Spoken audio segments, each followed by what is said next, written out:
पुराने हवेली का कमरा शहर से लगभग 10 किलोमीटर दूर एक पुरानी हवेली खड़ी थी। चारों ओर घना जंगल, टूटती दीवारें और ऊंची खिड़कियां जिनसे कभी रोशनी नहीं आती थी। गांव के लोग कहते थे कि वहां 100 साल पहले एक जमींदार रहता था, जो अचानक रहस्यमय ढंग से गायब हो गया। उसके बाद से हवेली बंद पड़ी थी।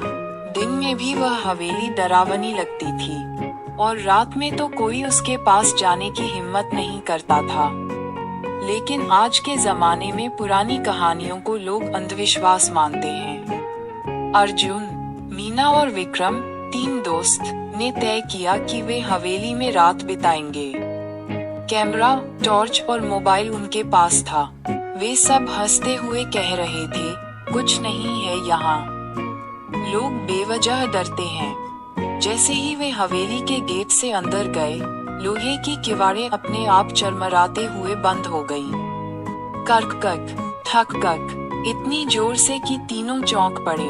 मीना बोली, ये हवा से हुआ होगा, लेकिन उसके चेहरे पर डर साफ दिख रहा था। हवेली के अंदर जाले लटके हुए थे। दीवारों पर पुराने चित्र लगे थे, जिनकी आंखें ऐसे लग रही थीं जैसे किसी को घूर रही हों। फर्श पर धूल इतनी थी कि हर कदम रखने पर पदचिह्न साफ दिखते। हवा भारी थी, जैसे सांस लेना भी मुश्किल हो। तीनों ने एक एक कमरा देखने का सोचा। पहले कमरे में टूटा हुआ पलंग पड़ा था और दीवार पर खून जैसे दाग थे। विक्रम बोला, शायद जंग लगे पानी के निशान हैं। लेकिन तभी कमरे के कोने से धीरे धीरे बुदबुदाने की आवाज आए। क्यों आए हो?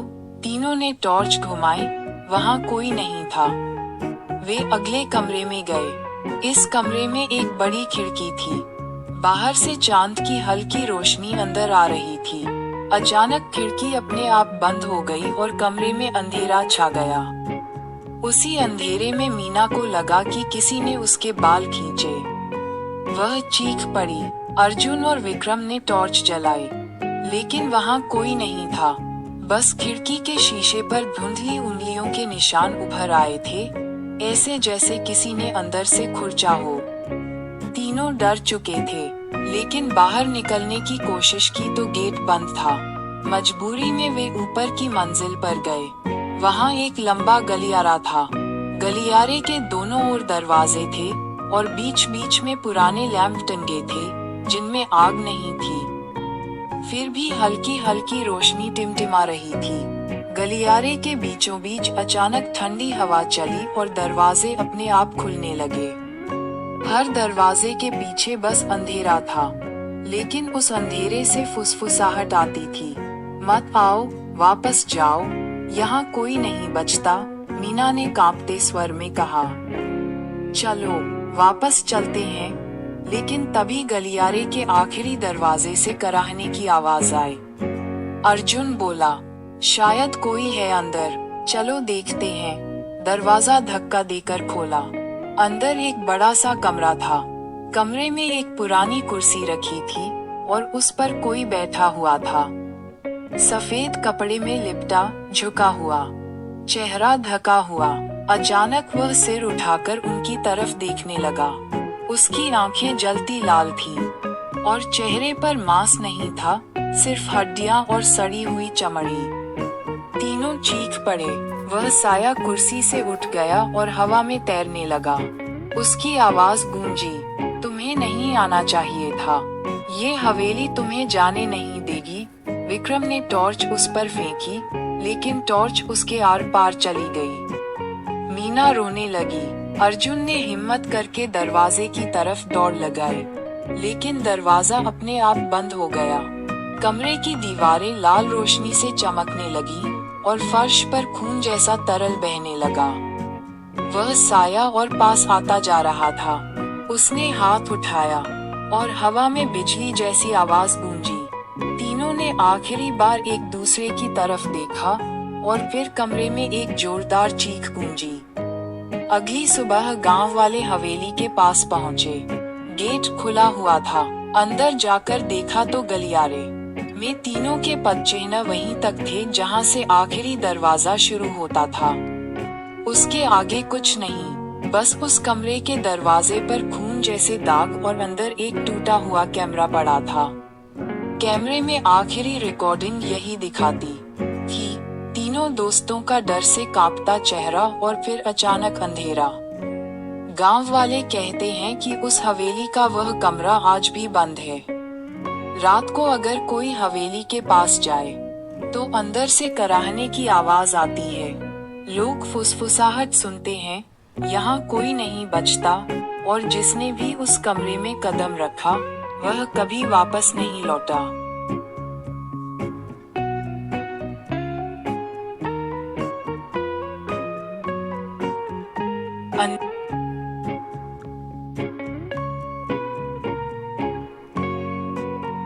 अंधेरे कुएं की सरगोशियां, रात गहरी थी, चारों तरफ सन्नाटा पसरा हुआ था।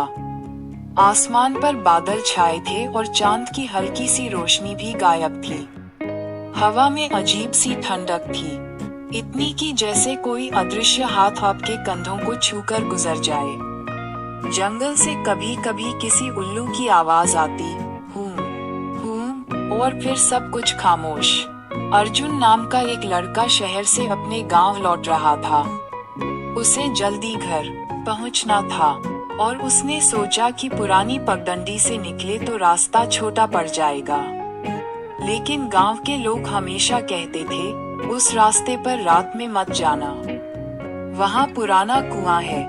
अर्जुन ने हंसते हुए खुद से कहा, कुआं है, भूत नहीं, और वह उस अंधेरे रास्ते पर चल पड़ा।